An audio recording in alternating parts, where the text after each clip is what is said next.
Morning, I'm Kevin Walker, Senior Vice President of Public Policy for the Overland Park Chamber. This interview is being conducted on behalf of the Johnson County Public Policy Council, comprised of the Chambers of Commerce in Johnson County and the Greater Kansas City Chamber. Jointly, we host a site, votejoco.com, a nonpartisan site where voters can learn more about candidates for public office. Many of the candidates we'll be interviewing have completed candidate questionnaires that can also be found on votejoco.com. This morning we have with us Mike Beehler, Republican candidate for the U.S. House of Representatives. Mike, thanks for joining us today. We'd love for you to share with members of our viewing audience a little bit about yourself and why you're running for Congress. Sure, Kevin. Happy to join you today. You can see I'm out on a job site. I'm an engineer, and that's why I'm out here in my safety vest and my hard hat on this construction site out here where we see good, positive economic growth. So I retired from my job at Burns McDonnell. I have 40 years of experience as an engineer. I retired. My wife and I are living our version of the American dream. And I watched what was happening to the president. We heard Russia. We heard collusion. Then the president gets impeached, and then he gets acquitted. But the Democrats came right back and said, well, we just think we'll find something else to impeach him on. And I turned to my wife and I said, you know what? I'm going to run for United States Congress. And oh, by the way, we're going to spend $1 trillion on what I've spent 40 years very successfully doing, building infrastructure. I'm a degreed civil engineer. I'm registered in the state of Kansas and seven other states. I've been a licensed contractor.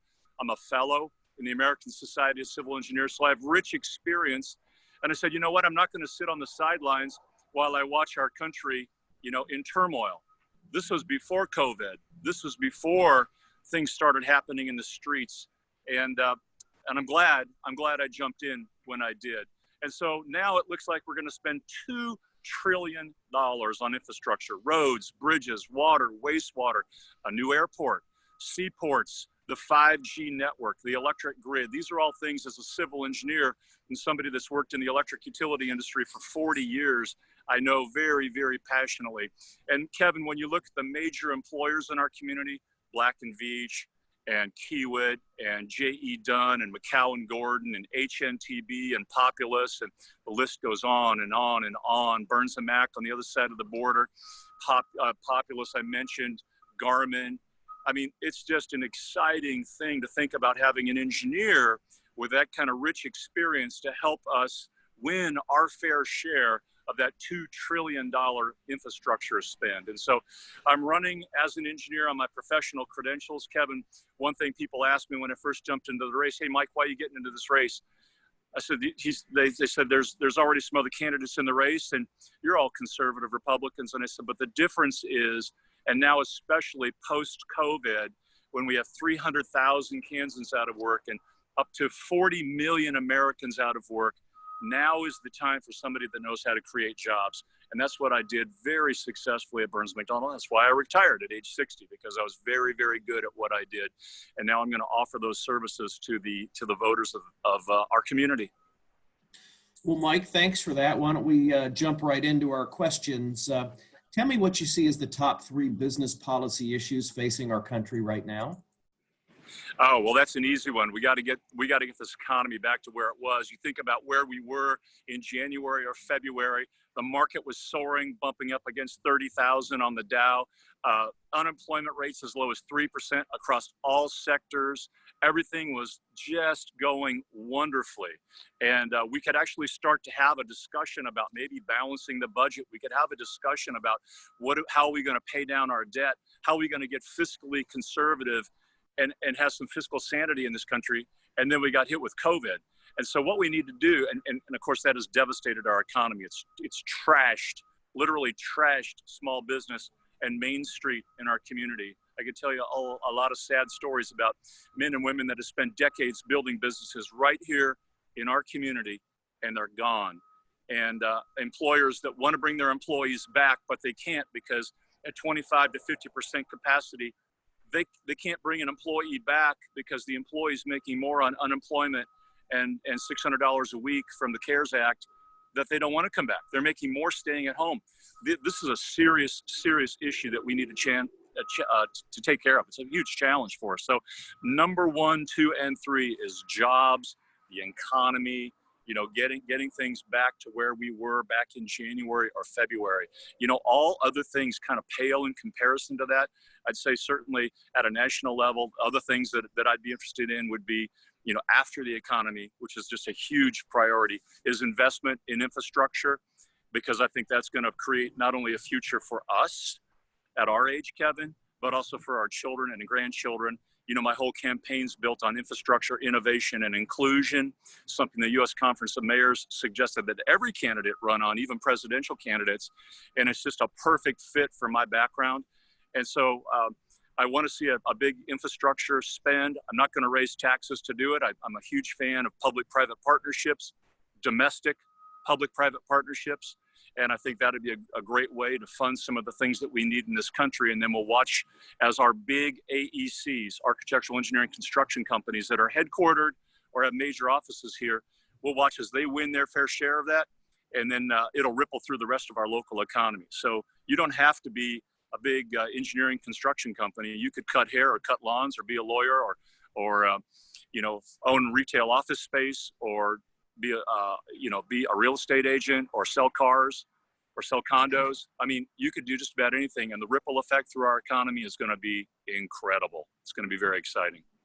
Well, thank you. And tell me a little bit about your views on federal tax policy. Federal tax policy. I'm not going to raise taxes, period. The end. Not going to do it. We are printing money left and right in this country. We need a balance of budget. I am going to tell you that there are no more continuing resolutions with Mike Beehler as your congressman. If the Democrats say, well, we're going to shut down the government, we're going to take all the things that you like that the federal government provides right around Christmas time, so be it.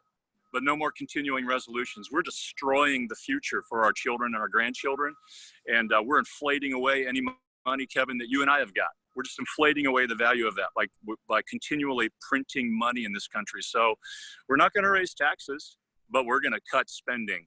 And I have named specific things I'm going to cut. And every time you name something that you're going to cut, you alienate somebody. But I tell you what, I'm going to be a different kind of congressman, and I'm going to go and we're going to cut, and we will balance the budget. We will not have another continued resolution to kick the can down the road for another year or two to forestall the inevitable. And we just need to get serious about that. And this district needs to send a congressman to represent us that's actually going to go do that and do that hard work. It's going to be tough, because every time, like I said, every time you say, hey, I'm going to cut the National Endowment for Arts, which we've been debating for 30 years, and we can't do it. Well, if you can't cut $100 million, $200 million out of the National Endowment for Arts and have other people fund private art, I mean, where are we going to begin? So we've got to start naming things that we're going to cut, and that's going to impact tax policy. The tax policy is no more tax increases. That destroys business. That destroys the very engine that we need to create a strong local economy and national economy. Well, thank you for those thoughts, Mike. What would you propose, if anything, to provide further relief to Kansas businesses impacted by the COVID-19 pandemic to encourage recovery and economic growth?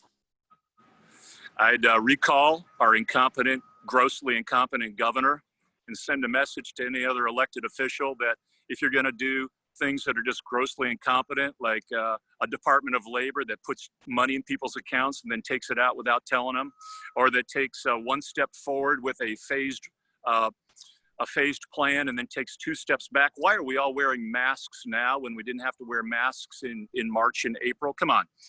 She just needs to be recalled, and that sends a message to everybody else that, you know what? People want to get back to work. When I go to Cactus Grill and they tell me they can't open because their employees don't want to come back at 25 to 50% capacity, we got a problem. And if we just keep funding that, people are going to say, well, you know what? I don't need to go back to work because the government's giving me universal basic income. This election, Kevin, in November is coming down to radical socialism versus free market capitalism. You mark my words, that's what it's coming down to. And that's why the president's going to get reelected, because Republicans and independents and some Democrats do not like what is happening to our country. And they're going to vote for free market capitalism. And a free market capitalist says, get back to work.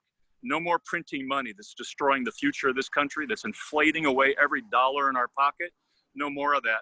We've already done that to the tune of $2.2 trillion for the CARES Act. Oh, but actually that was 6.2 because we gave $4 trillion to Wall Street.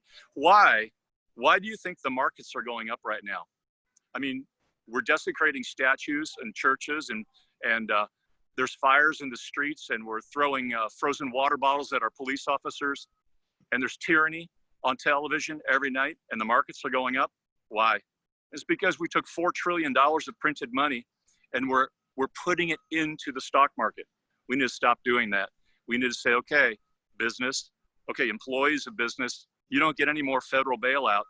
You got to get back to work. And if you can't get back to work, then you need to recall your governor and get somebody in there that's got some common sense that will actually, have a business perspective of this thing and shape up. And I'll tell you why that's really important too. In the future, in the next 5 years of economic development in the state of Kansas, when we have to compete against states that are well run, like North and South Dakota and Oklahoma and Missouri and the surrounding states, and we're competing for that next big factory of great jobs that pay really well, and they look at Kansas and they see the incompetence of Laura Kelly, and they're going to go, every 4 years, you guys, you're a wild card, whether you're going to elect, some incompetent Democrat, or you're going to get some, Republican in there that actually knows how to run business, and people are going to shy away from Kansas, and we need to be really mindful of that. So. Okay. What are your views on long-term funding solutions for our transportation infrastructure? So I love transportation because I'm a civil engineer, and I actually have taken transportation classes. I know enough to be dangerous, although I worked in the electric utility industry for 40 years of my life. But I am a huge fan of public-private partnerships. I was down in Spring Hill area, and they go, "Hey, Mike, we got the Death Highway down here." I go, "What? You call it the Death Highway?" And they say, "Yeah, a lot of people die on this stretch of road between 69 and 169 Highway." And I go, and they go, "What do you think you can get some federal dollars for that?" I said, "No." And I said, "I looked at the $1.6 billion plan for KDOT, and I didn't see the Death Highway on that plan either." I said, "What you guys need to do is you need to go hire HNTB as your owner's engineer and have them put together a public-private partnership package where they put a package on the street that finances, plans, permits, designs, builds, operates, and maintains the asset, which would be the new road, for the next 25 years and gets a stream of revenue off that road to pay for that whole package. And then HNTB can put that out to Kiewit, Black & Veatch, and Burns & Mac, 3 world-class companies right here in Kansas City that have money in the bank and that could go build a public-private partnership and get the revenue stream off of it through a toll, and ultimately 25 years later kick it back to the county or the state or whoever might own that asset. That is a great way to go. The gas tax is a non-starter. Number one, I'm not raising taxes, but number two, we're going to see electric vehicles really come into their own in the next 5 to 10 years. And an electric vehicle gets plugged into the socket in your garage. That doesn't get a gas tax. So a gas tax is not the answer. Raising taxes is not the answer. Being creative and innovative in the 21st century, using emerging technology that frankly is not even emerging anymore. It's viable and it's doable today. That's the way to do it. And as a civil engineer that has always been a thought leader and a strategic thinker in those areas, even writing papers yet to this day. I'm recently published in an Engineering News Record and recently published in American City and County Magazine on topics related to COVID. So that's the kind of thinking I do. That's the kind of resource that I can be as a United States Congressman. So it's a long answer to a short question. We're not going to raise gas taxes. There are other better ways to finance transportation. Okay. I'm going to jump back to the economy a little bit. Tell me a little bit about your thoughts on international trade and tariffs. Yeah, so I support the president on the use of tariffs to negotiate better trade deals. I remember back when I was 30-something and NAFTA was out there, the North American Free Trade Agreement, and I didn't agree with NAFTA. I said, why are we going to export our blue-collar jobs out of this country? And in fact, we did. And then fast forward to 2016, Donald Trump went up to Michigan and Ohio and Pennsylvania and Wisconsin and talked to those people who had lost those blue-collar jobs, and they remembered why. It was because of a bad trade deal that we made with the North American Free Trade Agreement. So I want to be real cautious on the kinds of trade deals that we make. I think we've made a lot of bad deals in the past. I think the president has pointed that out very, very effectively. The president's pointed that out, I think, very effectively. And he uses tariffs as a negotiating tool, and more power to him. So, sometimes I know that doesn't necessarily sit with you guys at the chamber, but it's a tool. It's a tool that the president uses to negotiate better deals, as he likes to say, in the long run, for the sake of our country, blue collar and white collar jobs. Thank you for that. What are your views on national immigration policy, and do you support employer-based immigration reforms to assist with workforce shortages? Kevin, what rate of unemployment would you like me to answer this question at? Well, I guess let's talk about the current state, since that's where we are. Okay, so when I first jumped into this race and we were at 3% unemployment, I had one answer. Today, at 13 to 15% unemployment, I have a completely different answer. I'm an American first kind of guy, and I will always support American jobs over foreign jobs any day of the year. So right now, at 13 to 15% unemployment, we've got to stop the H-1B. H-1B are basically college-educated people that typically work in white-collar jobs, and we've got to stop H-2B, which are seasonal workers that are coming in for a season and then returning home. These are legal programs that we have on our country, and they make a lot of sense when you have very low unemployment. But at high unemployment, when we have 300,000 Kansans out of work right now, you can't do it. I have been a landscape contractor. I went to a bunch of landscape contractors in this town. I was a licensed residential and commercial contractor. And they said, Mike, we got to have the H-2Bs. We got to have the seasonal worker. I can't grow my business without them. And I said, yeah, I understand. And at 3% unemployment, I'm your guy. I will help you increase the level of H-2Bs. But at 15% unemployment, I am not telling these college students that are out of a job right now that we're going to bring in foreign workers. They say, Mike, you don't understand. They don't have a work ethic. They're not craftsmen. I said, no, actually, you don't understand. You're going to have to find the diamond in the rough. They are out there. You find the young man or the young woman that was working their way through college. They have a work ethic.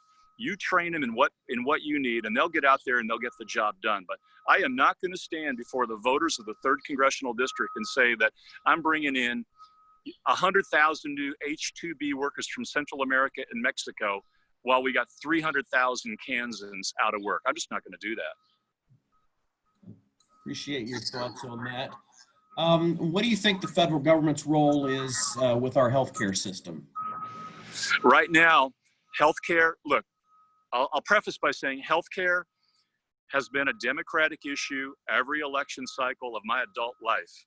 And they keep giving more and more and more away. And Republicans fall into the trap to try to explain some complex program that goes right over the top of the voters' heads compared to free healthcare. And that's what it's coming down to. Sharice Davids, who I like to call AOC-KC, she's just like Alexandria Ocasio-Cortez, except the Kansas City version. Sharice Davids will give free health care. That's all people are going to hear. And so if Republicans try to stand up and talk about a health care program, we're going to get crushed in November, crushed. So the point that we want to make is until we rebuild our economy and everybody has a job, we can't even really talk about health care if you're unemployed. Get a job. Get back to 3% unemployment, where we can go back and have a conversation about H-1B and H-2B.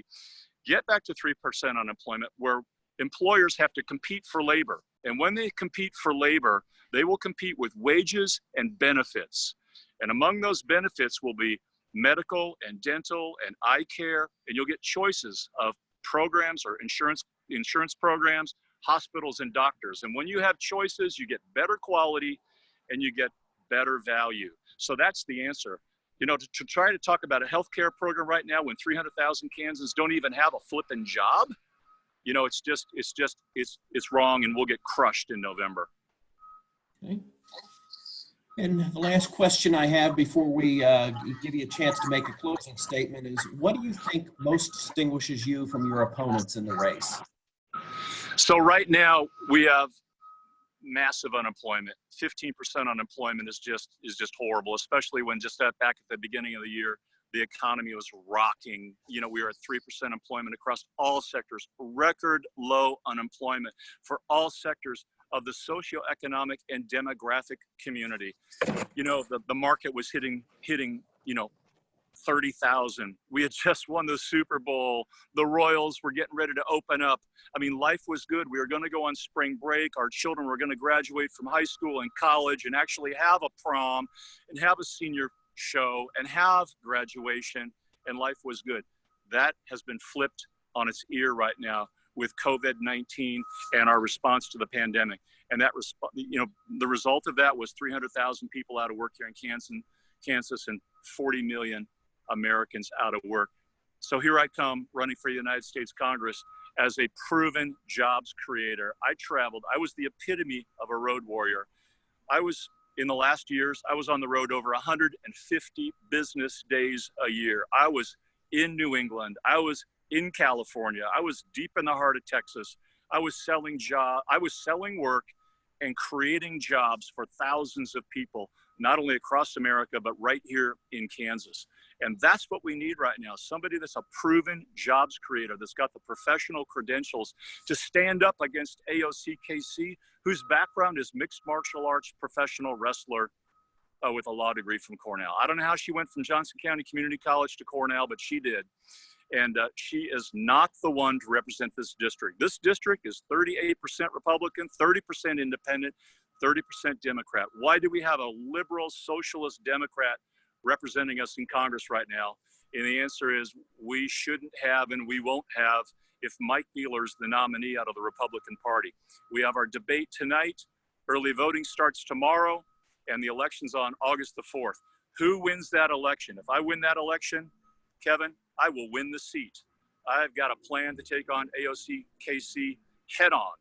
And you can tell I've got the guts and the drive and the resume to do that. And I'm no milquetoast, weak-kneed, you know, future Republican in name only. I didn't come out of retirement, a well-earned retirement, I might add, to come in and play silly games. I'm not here to pad my political resume for a run in the future. I've taken the term limits pledge. I'm donating my congressional salary to local charities and to science, technology, engineering, the arts, and math in our schools.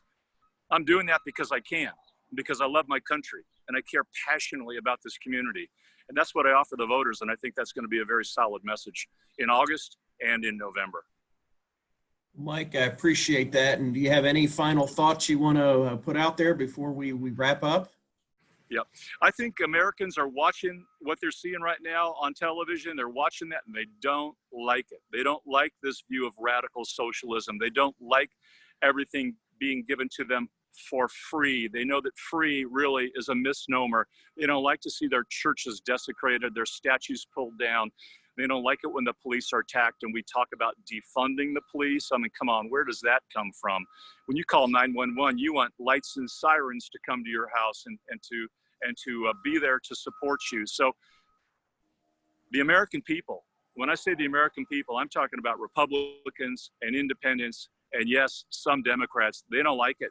And they may not be answering the pollsters' questions right now, and they may be the silent majority, but this group of people, this silent majority is going to rise up, and they are going to vote in August and in November, and they're going to vote for real people that are really going to make a difference. And that's Mike Beehler for United States Congress, and that's going to be Donald Trump against a Joe Biden or whoever comes out of that Democratic convention. And it might not be Joe, by the way. So the American people are going to vote for freedom. They're going to vote for, like it was back in January, they're going to vote for free market capitalism in the name of liberty under our Constitution. They will not vote for radical socialism. That'll be crystal clear. And we're going to support the president, and people will come around and they will support the president. And in fact, we will make America great again. Well, Mike, I appreciate your time this morning. I want to remind everyone that advance voting by mail begins on Wednesday, July 15th. Advance voting in person begins on Monday, July 20th. And of course, primary election day is Tuesday, August 4th. Polls are open 7 a.m. to 7 p.m. and we certainly encourage everyone to get out and vote. Absolutely. Thanks a lot, Kevin.